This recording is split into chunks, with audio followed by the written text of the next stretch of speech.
Hi, it's Janet here from Green Urban Living, and this afternoon I'm at Dave, my lovely neighbour's house, and he's going to explain his lovely chicken coop that he built. Off you go, Dave. Hi guys, Janet's got me into the chicken thing. As you can see, I've got a bit of a range of chooks around here. They're not just the everyday ones. I'm quite enjoying it. We're getting a lot of eggs off them at the moment. I use them in a chook tractor, but when they're not in the chook tractor, they live in this area, and I've built this house for them, which is their main accommodation when they're here. It's based on an English design. In England they've got problems with foxes, which we don't, but I'm finding the doors are really useful for different weathers, because I've got one each end and I can open one depending on which way the rain's coming from. These are sliders.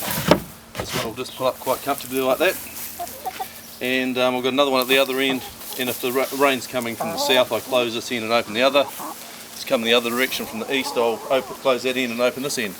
So the chickens are pretty comfortable over the winter period. Up the top you notice I've got some vents. These are slots cut through the barge boards here, and they have some mesh on to keep bugs out like flies, etc. But it lets a bit of air ventilate near the top, because I have some of the perches quite high up in the top of the house. If you're looking, we'll have a look inside in a minute, but that gives them a bit of ventilation at the top. Also, and the roof's a clear panel. The main reason for that is to provide them light for a longer period of time, and this will influence the amount of eggs they lay. I made it out of macrocarpa, which is a natural material from New Zealand, or cypress from America. In New Zealand it grows faster, but it's a reasonably durable timber that won't rot, though it is quite heavy. Possibly if I made another one I'll use a light ply and just batten it so it's a little bit easier to work with. This is the nesting box side. I've got a chain just to lift the roof up so you can get at it without having to hold the roof up.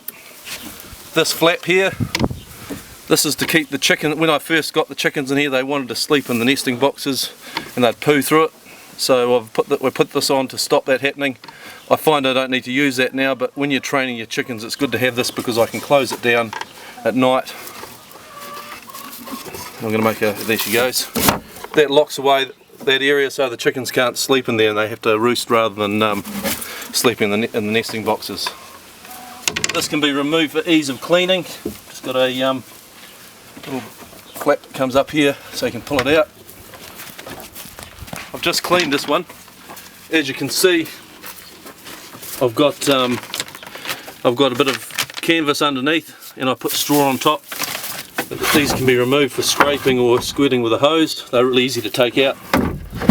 The chickens really like these roofs up higher though. They tend to sleep up there most of the time. This makes it really easy to clean. You can just take this whole, I'll show you on the other side in a minute, you can take this whole piece out and you can tip it straight into your compost.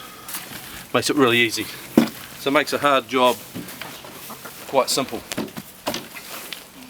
Let's pop this back. This is where you can see it'd be quite good if it was made out of slightly lighter materials, but still fine. And that just closes down like that.